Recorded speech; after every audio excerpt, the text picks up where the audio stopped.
This is Flip 9. You will want your notebook out so you can record some important additions and changes. I gave you a list of women to add to your notes recently, and I'm going to update that list. We had Rahab and Deborah that I spoke about in Flip 8, and today I'm going to talk about Delilah, and I'm going to add Hannah to the list. She originally wasn't on there, and something that I struggle with as a teacher is that in the Bible, because it was written so long ago, there's a lot of stereotypes. A lot of the women in the Bible, for instance, are only important because they are the mother of such and such, and then they drop out of the story. And in some stories, the beauty of the woman is central to the story, which happens with almost none of the men in the Bible.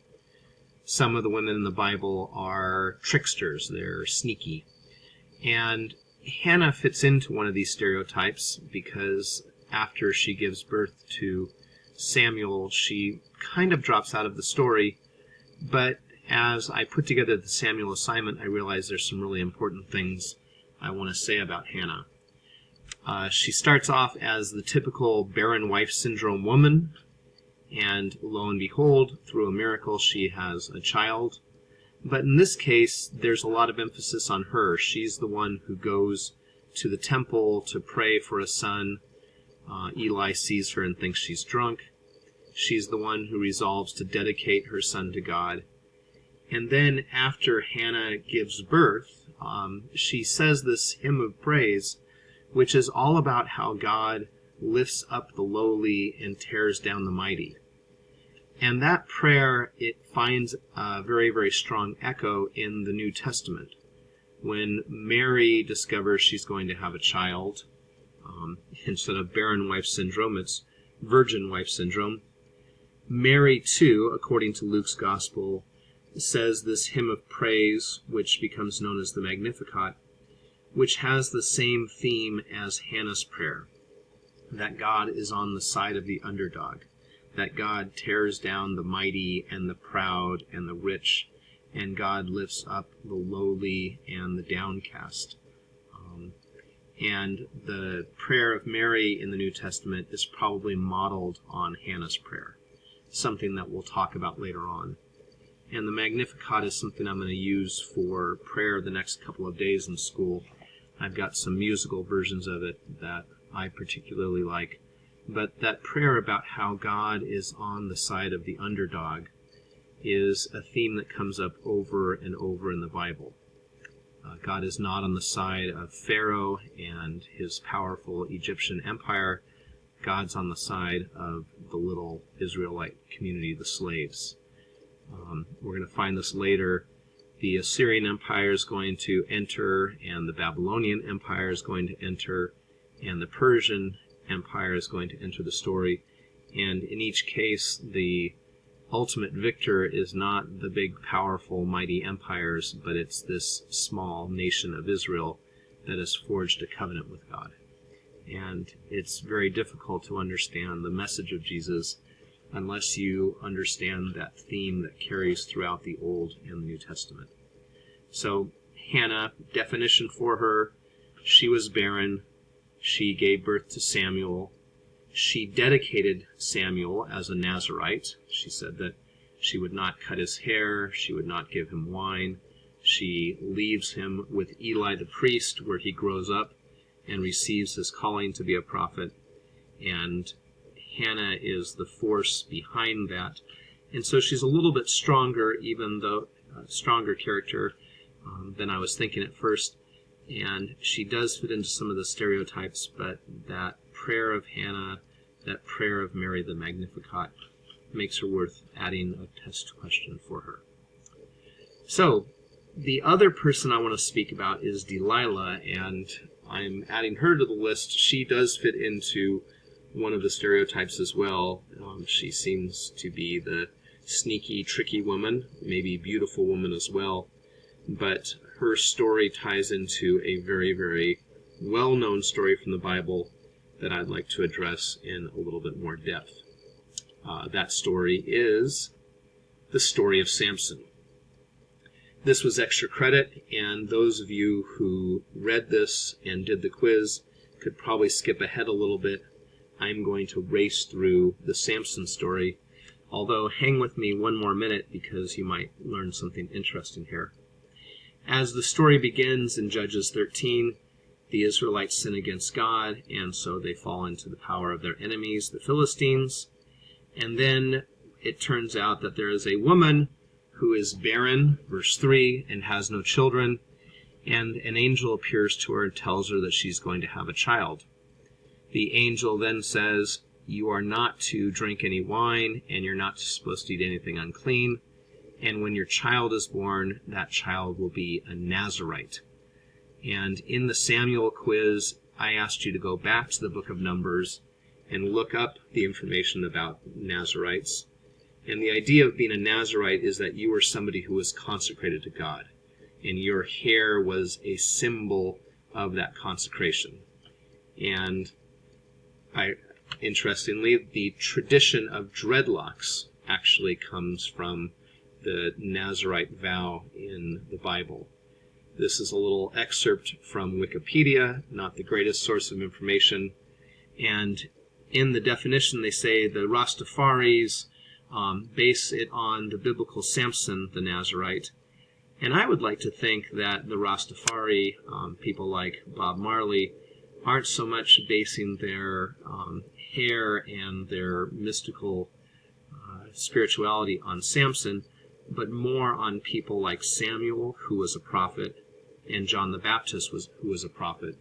Because when you listen to reggae music, you'll find that many biblical themes, the themes of God on the side of the underdog, the themes of being faithful to God and not in following idolatry, are things that reggae music speaks about and draws upon the biblical tradition.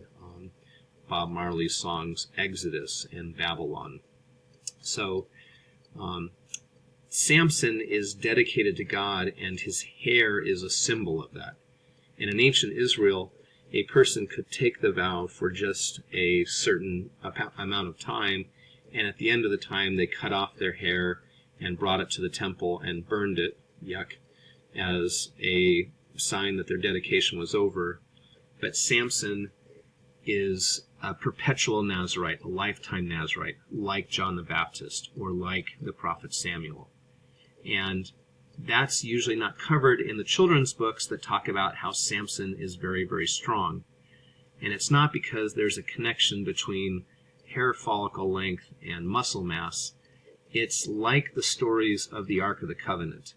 The hair symbolizes their dedication to God, and so their power comes from God, and the hair is merely the symbol. So as the story goes, Samson grows up, and he becomes a great warrior. He fights Israel's enemies. Chapter 13, 14, and 15 continue with that.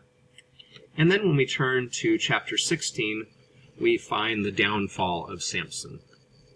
Samson has several run-ins with different women in his stories, and he goes to Gaza where he sees a prostitute and visits her. And at that point, the people of Gaza try to ambush him, and they fail, but then he falls in love with another woman who lives in the Wadi Sorek. I'll define the word Wadi some other time. Delilah.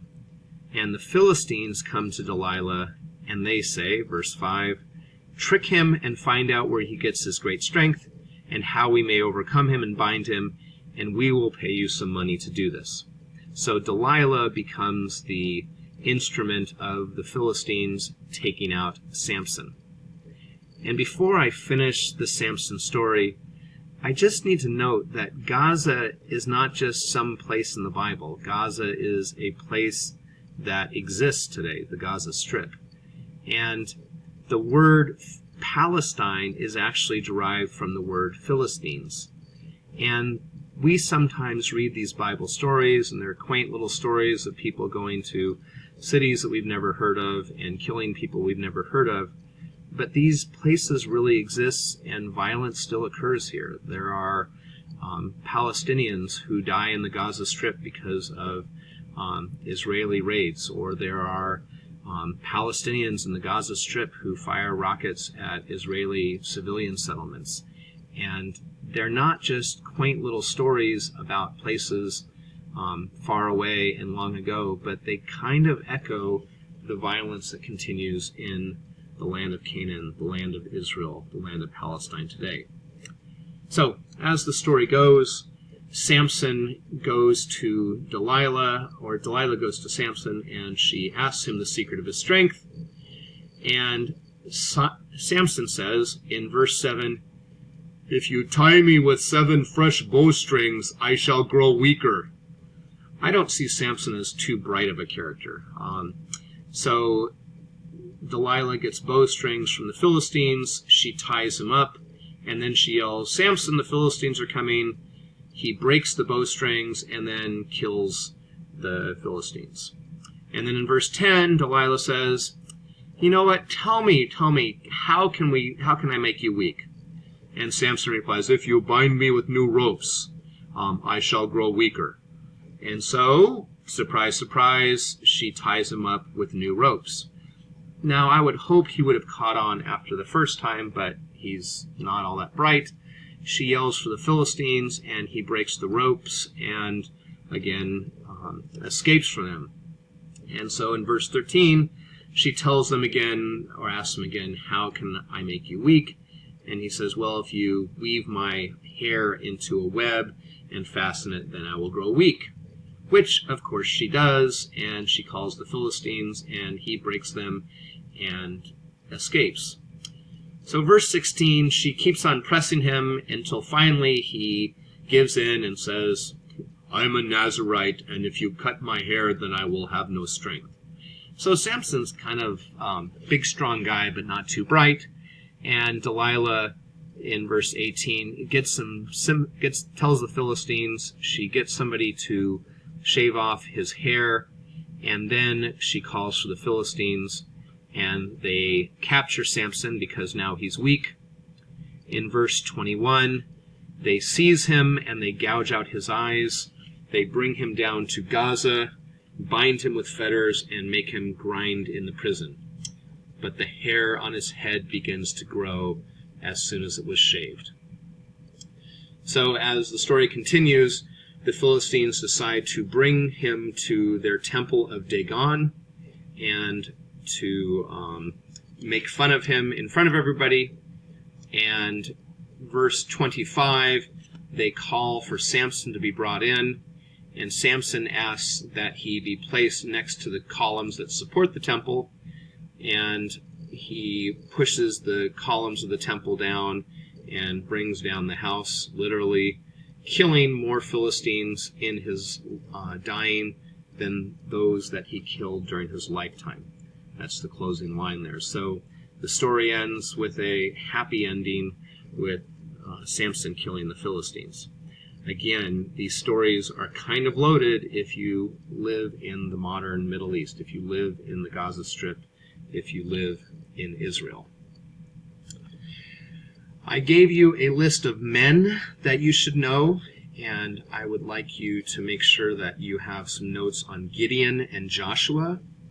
I talked about both of them in Flip 8. Samuel, you should have a good idea who he is. He's a prophet. He's a judge. He's actually the last judge of Israel, and he's the one who's going to anoint the first king. The first king will be Saul. And if I haven't spoken about those two already, I will soon. So again, leave some room in your notes to add a little bit more detail. And I'd like you to take a few moments to pause the video, leave some space in between each of these. I'm going to have a section of the test where you identify what happens on these different mountains. They're different significant places. I'm not sure if Mount Carmel is going to make it on there. And list and leave space for the names of each of these cities, and I will discuss what's significant about each of those in a later flip lesson plan. So jot these down, leave some space, and that will finish it off for now.